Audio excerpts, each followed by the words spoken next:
Well, good people, we have a good show for you today. We're going to be discussing the Thunderbirds of America, Peru, and other places in the world, as well as an incident that happened recently to a man that was traveling in a truck down a Black Rock road by the old battlefield of the 1800s. So let's begin by taking a look at the article in Nexus Magazine, April to May 2023, Volume 30, on page 59, under Strange Times Thunderbirds. I was talking about the Thunderbirds of America and how some of these birds are starting to show up again. There were two videos that I did see of these birds, but of course, somebody used a computer graphics program and they made it so that the bird picked up a child and tried to carry the child away, and the woman runs out and grabs the child. But there are instances where this is actually a reality. There are many witness accounts of these birds flying overhead. There are a few very rare instances where people have taken pictures of it. But the thing is you can't really tell the size of the bird because they didn't take it with respect to a tree or a mountain or a hill. But there are many accounts of these thunderbirds that are flying around. It's just that nobody has seems to catch it. Of course, we're talking about Linda Moulton Howe. In October 2002, EarthFiles.com reported, "What is the huge bird flying over Manukotak, Alaska?" Several dozen Manutokac and Dillingham, Alaskan residents and local pilots reported a very large, dark-colored bird soaring in the sky with a wingspan estimated up to 14 feet. Right. From 1994 through to 2004, videographer Jonathan Whitcomb put together a team to explore Umboy Islands in Papua New Guinea, north of Queensland, Australia, where locals have reported seeing a large flying creature at night. The composite drawing below from native descriptions resembles a long-tailed pterosaur from the Greek winged lizard, also referred to as pterodactyls from the Greek winged finger. Umboy Island people call the nocturnal aerial creature ropen. And then you take a look at the Sumerian thunderbirds. Azubird is an ancient Mesopotamian thunderbird whose Sumerian name means heavy rain or slingstone. The thunderbird once tried to steal the cultural powers from Enki, an Anunnaki ruler god in Mesopotamia. From Sumerian gods and goddesses, the Anunnaki are sometimes depicted as humanoid. At other times, they are bird-headed with wings. Often they are reptilian in appearance, especially when depicted as warriors. Sometimes they are shown as combination of several types of entities, as they all follow the same patterns that repeat in cycles or loops called time. The patterns of their battles reflect reality and duality, and the same characters play different roles. So this is a little bit of history and culture. Yeah, it's part of their tradition. And also, in the American folklore, the Swede described 4 varieties of thunderbirds. So again, you can see that these people are seeing something. Yes, they are. And these birds are massive. They're not just eagles or bald eagles or vultures. These are massive birds that are carrying away sheep and goats. Yeah, they do, because they're strong enough, powerful enough to be able to do it. But these thunderbirds, or pterodactyls, I believe was the original description, which is a prehistoric creature, flying creature. And obviously most people would assume that a pterodactyl, being a type of dinosaur, or from that era, would not exist anymore. Well, that's an assumption you can't make unless you have examined every square mile of aerial space everywhere on the planet, and nobody has. It's interesting, they're quite often identified, as you already said, in Alaska or New Guinea. These are very isolated areas. They're not populated, certainly Alaska, they are not populated very broadly. It's a hard place to live. It would be a reasonable assumption to make that any creature that feels threatened by humans would try to find a place to live where humans didn't predominate. And New Guinea would certainly be an area which could be chosen. So now we go to the USA. where we take a look at this one case in neighboring West Virginia. I interviewed the fellow a number of times who had been driving at 8 a.m. outside Clarendon, West Virginia, about 120 miles southwest of Uniontown, Pennsylvania. The eyewitness was riding down a back road when he suddenly had to hit his brakes hard. Right in the middle of the road, only a few yards ahead of him, was a giant bird feeding on some type of roadkill, which the eyewitness believed was a possum. The witness says that he was stunned by the size of the huge flying creature because it stood at least 4 feet tall. Its head was above the roof of the line of the car. The head was very dominant, but not out of proportion to its huge body. The neck was long and somewhat crooked. The huge bird was covered with dark brown or black feathers, but the head had no feathers and was separated from the rest of the body by a prominent yellow-orange color. The beak was very long and large, and he thought it was a dark or black color. The eyes were very dark. He said that the legs were fully feathered down to his feet.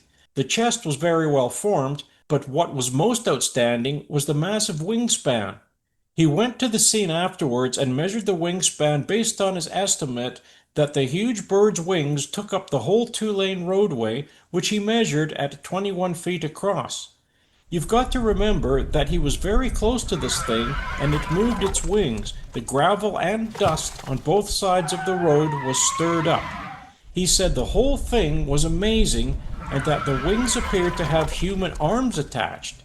The creature had shoulders and a very muscular torso, and the wings were somewhat attached to its arms. At one point, the huge bird-like creature looked back at him in his car and gazed right at him. Then he said, the huge bird turned away and in an awkward manner ran from the car to fly away. But it was more like a jumping or hopping motion trying to get off the ground. The creature moved about 5 yards and then the absolutely huge wingspan lifted up into the air. Yeah, that's really something, isn't it? Yeah, it is. It's quite a plausible description. I mean, why would somebody make a story out of that which wasn't factually correct? And here's another interesting thought. So here's this man. He's traveling down the road at night. He's in this area near Black Creek. Now, that's the place where the battle took place in the 1800s. It's one of these battlefields in the States. And he's driving down the road in a truck. He slows down because he sees this wounded soldier that looks like a wounded soldier bleeding from the head on the side of the road. So he slows down to check it out, gets on his phone, and he thinks that there might be somebody bleeding or in serious trouble, so he calls 911. Then, as he passes by, he starts to speed up a little bit, and that's when this thunk goes on in the back of his truck. And then he turns around and he sees that this thing is not human, and then he starts panicking. And that's when you can hear the 911 call, which we'll play now. Henry County 911, what's the address of your emergency? I'm driving on 210. I just crossed the Black River, and I thought I saw a guy standing on the side of the road bleeding, kind of in the middle of the woods at the moment. Yes, sir. I'm familiar with the area. What the? What was that, sir? That's not human! That's not human! Sir, are you okay, sir? There's something in the back of my truck! That's something, eh? Incredible. And it's a very good interview he had with the case histories man. He didn't interrupt him. He didn't try to cry what he was saying. He allowed him to explain it, and he explained it very well. He obviously remembered it clearly, and something happened. Something was in the back of his truck. He said he put the lights on, the bed lights in the truck. It's a big V8, 6-liter V8 truck. And then afterwards, when he examines the roof and sees the scratch marks, which are not branches, they're not regular scratches, they're something deliberately created. And then to brake hard enough for this creature to come over the top of the truck, because he's unbalanced by the hard braking, land on the road, which would kill most people, especially if you landed on your head, and then gets up and goes off. Extraordinary. And he said that this looked like a human that was elongated, but the skull part, it looked like it had just the flesh pulled tightly over it with no ears and sunken eye sockets. Yeah. And this thing was staring at him right through the back window, eye to eye. It's an extraordinary story, a very strange story. Certainly qualifies as high strangeness, if nothing else.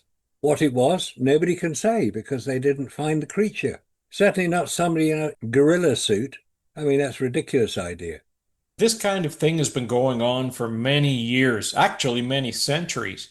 Yeah, And when you hear of people reporting creatures like the Mothman, Dogman, it makes yeah. you really wonder because these people are seeing something. And especially in the late 1800s, people were not just going out there in costumes to make jokes. It didn't Right. happen back in those days. We're not living in the 20th century. We're talking about the 1800s now, the 19th century. There's something out there. I mean, America is a very large place. There are many places unexplored, such as this particular area. It's an old battlefield, quite a way off the road, by all accounts. But how many people can say they have examined every square foot of the woods and the country around there? And as the sheriff was describing, it's 900 square miles of wilderness. That's quite a big area. And if this was a hoax, you're not going to have the whole police department out there combing the woods the next day. No, you're not. And they still didn't find anything. Amazing stuff. There's a certain credibility to the police being involved. They wouldn't get involved in some sort of fake or hoax because they'd spot it. They'd know what they were talking about. Because the way that people express themselves in those situations is quite genuine.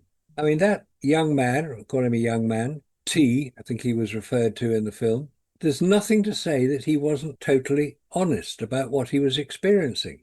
How you explain it is another matter entirely. But at least let's acknowledge that he was saying something that he had experienced personally, and he was scared rigid by it. You can even hear it when that creature jumped in the back of his truck. You hear that thunk, that metal thunk. Yeah, you did. Yeah. It's obviously quite a big truck. You would think at least that the creature would be running at least 20 miles an hour because he said he did slow down. So maybe he was just going at 20 miles an hour checking it out, and that's when this creature jumped in the back of the truck. We got no idea why he would jump in the back of the truck. But you know what? One fellow was also saying that it could be that this was just a ruse too. And I don't believe it, but this was a skeptic that was trying to take this apart. But what he said was he said that it was a robbery going down and that this guy had only pretended to be a soldier with a crutch and blood coming down his head. And then as soon as he would have slowed down, then these guys in these creature costumes would have jumped in and robbed the truck or robbed him. That's just a stupid explanation. You don't have people dressed up in these costumes. This guy gunned it. You could hear it in the engine. He was gunning it when he was on the phone. He said he was going back and forth trying to get rid of this thing, and then he slammed on his brakes. So he said he was doing a good, what, did he say 70 miles an hour? He was something like that. He was just flying down that road, and that's when he hit his brakes, and that's when that creature went flying over the hood. And he said it just rolled a couple of times, got up, and took off into the woods.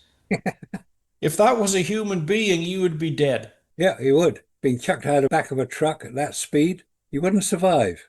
Right over the top of the cab, onto the hood, and then onto the road.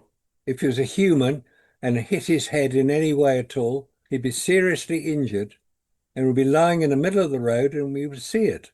And also, when the state troopers came along or the sheriff's office came along, if it had been humans doing this sort of activity, there would be some sort of vehicle that they would identify. But there wasn't. They examined it quite closely. They'd be looking for a truck, for a car, for something to indicate here, but there was nothing there. No humans involved. One of those unexplained mysteries, because we don't have enough information yet.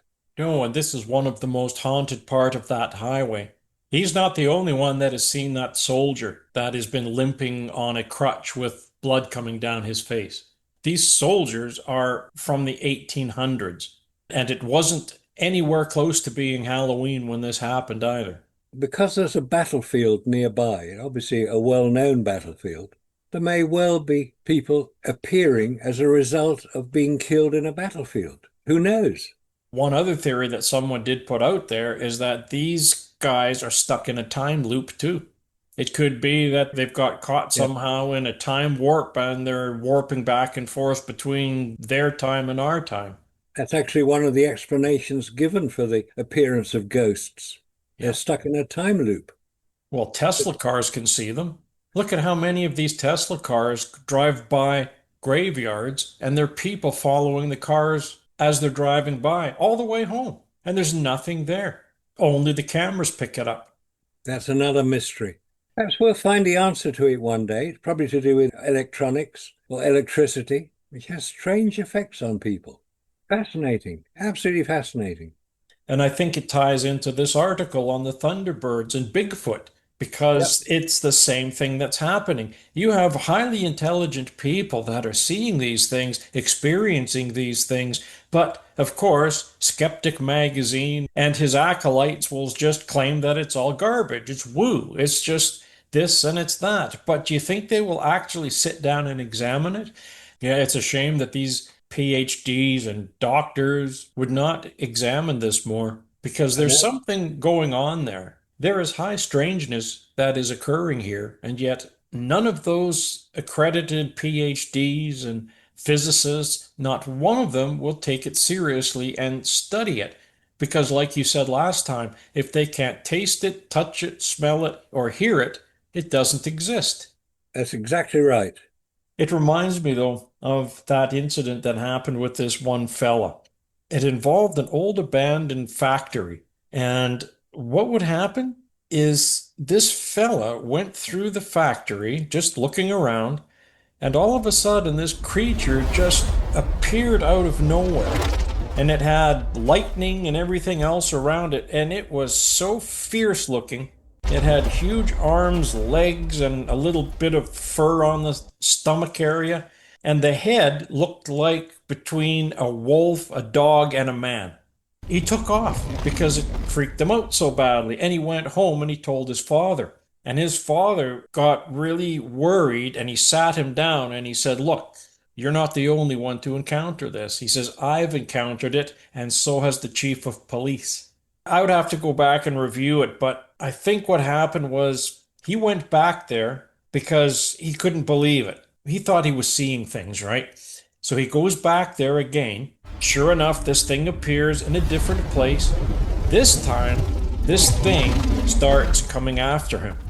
And he goes running up the stairs, and he said this thing jumped from one level right up to the top and was staring right up at him. We're talking about a 10-foot leap. You have one staircase and another staircase. That makes 10 feet. So Yeah. he jumped up two staircases, this thing, right onto the platform. And he says he ran all the way to the very end as far as he could get. And then this thing slowly started coming at him. And then he said that's when he jumped. And he jumped onto a pile of dirt and skedaddled out of there. Then he went to the chief of police and told him, and then the chief of police sat him down and said, "Look, this is what we believe is going on." And then he goes into the details. It's really crazy. So now we have three witnesses here. And again, now you have the police involved. So what the heck is going on here? Unexplained events are really intriguing. So come on, all you PhDs out there who won't look at something like this. Why not? What is it you're frightened of? Are you frightened of your fellow scientists who will just laugh at you? Well, get over it, guys. You know, a lot of people get laughed at in this world. Nikola Tesla got laughed at when he put forward the idea for the three-phase motors. No, it'd never work. Look at neutrinos. The scientific community mocked that too until they built a big water chamber in Ontario and they found them. And now they use them to measure. I mean, that's what the Japanese scientists are doing in the Great Pyramid, finding these voids within the Great Pyramid by measuring neutrinos and how they come through solid objects. And let's look at the Higgs boson. That was another particle that was supposed to be a fantasy. Now it's not. So why don't these scientists look into this stuff? Because people are not just seeing things. Oh no, they write it off as a hallucination. It was the same thing with that UFO that appeared 18 stories in New York City in that woman's apartment right outside. And they took her right out, floated her right into that ship, and Yep, off it went. And then they brought her back. One interesting fact about that was that the fellow that was the yeah, secretary of the UN, he that's right. saw this, he witnessed it because he was going over a bridge and he was being chauffeured. I believe it was over the Brooklyn Bridge. That's right. His name was withheld for some time because of who he was. Perez de Cuellar, he was the one that was over the Brooklyn Bridge. There's no evidence or corroboration that Perez ever made such a statement. Really? Yeah. And we believe it too, don't we? That was the Linda Cortile abduction. There is no evidence, no police report, no press coverage, no UN documentation from 89 to 90 mentions any UFO near the Secretary General. Of course they don't. He'd have to answer the questions then. He doesn't want to. Yeah, this was one that Bud Hopkins took on. That's right. Yeah. Oh, I like how it puts it down here as a reality check. There is no source connecting Perez to a UFO sighting as witnessed in 1996 by Bud Hopkins. No police report, press coverage, or UN documentation from 1989 to 1990 mentions a UFO near the Secretary General. Well, of course not. You wouldn't expect it, would you? No, treat this as an unsubstantiated rumor. Or treat it as reality, depending on your viewpoint. You see, again, it's events like this that get buried in the propaganda. And I think the same thing's going to happen with this incident with this man here that had that creature Yeah. jump in the back of his truck. That is going to vanish into obscurity because the government is going to make certain it does, just like everything else. Yeah, you can't upset the reality that is agreed with the government. It's the accepted narrative. And not only that, but let's take a look at Jamie Foxx and the Varginha incident. Well, he has a new movie that's coming out next year. He actually got the doctor to talk that went face to face with that alien creature and treated it. And this guy now is going to appear on camera.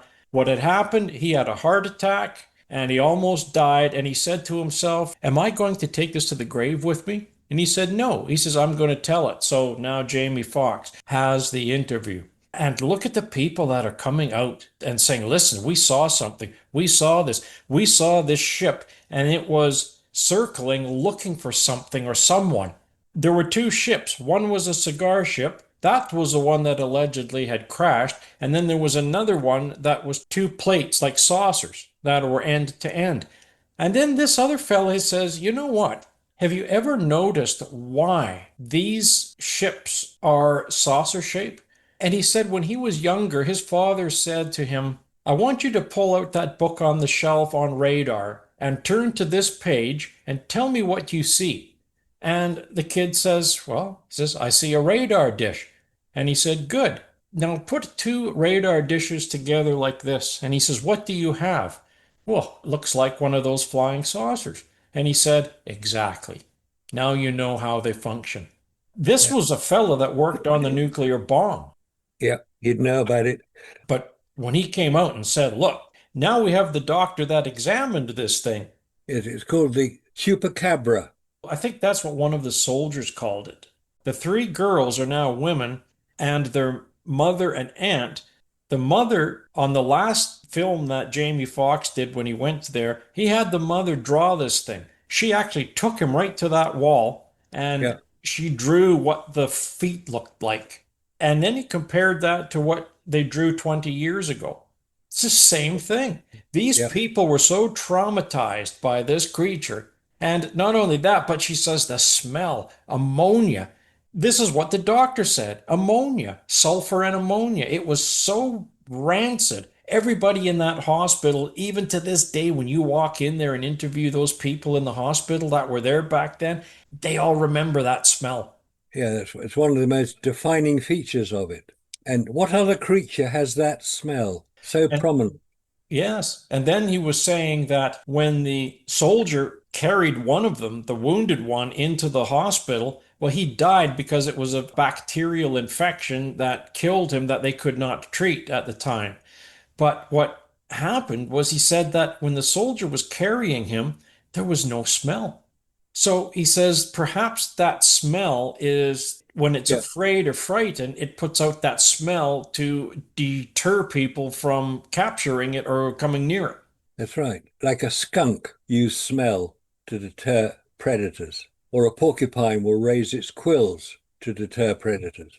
But there were Yeah, so many people that witnessed this. And then what yeah. about the general? He's even starting to drop little hints here and there. The Oh, I general of the army that went to investigate this thing, you know. So something did happen. And he said that there were two witnesses that actually saw American agents come in there. And this was one of the controllers at the airport. And he right. said when that plane came in, it had no flight record, no flight plan. There was nothing. It just came in, it loaded a crate, and it got out. Sounds like Roswell all over again, doesn't it? Yeah. Things disappear when they can upset the narrative. High strangeness is a reasonable description of it. Fact or fiction, you have to decide yourself. Is it fact? Is it fiction? But isn't it more interesting if it's fact? Because then we have something to investigate.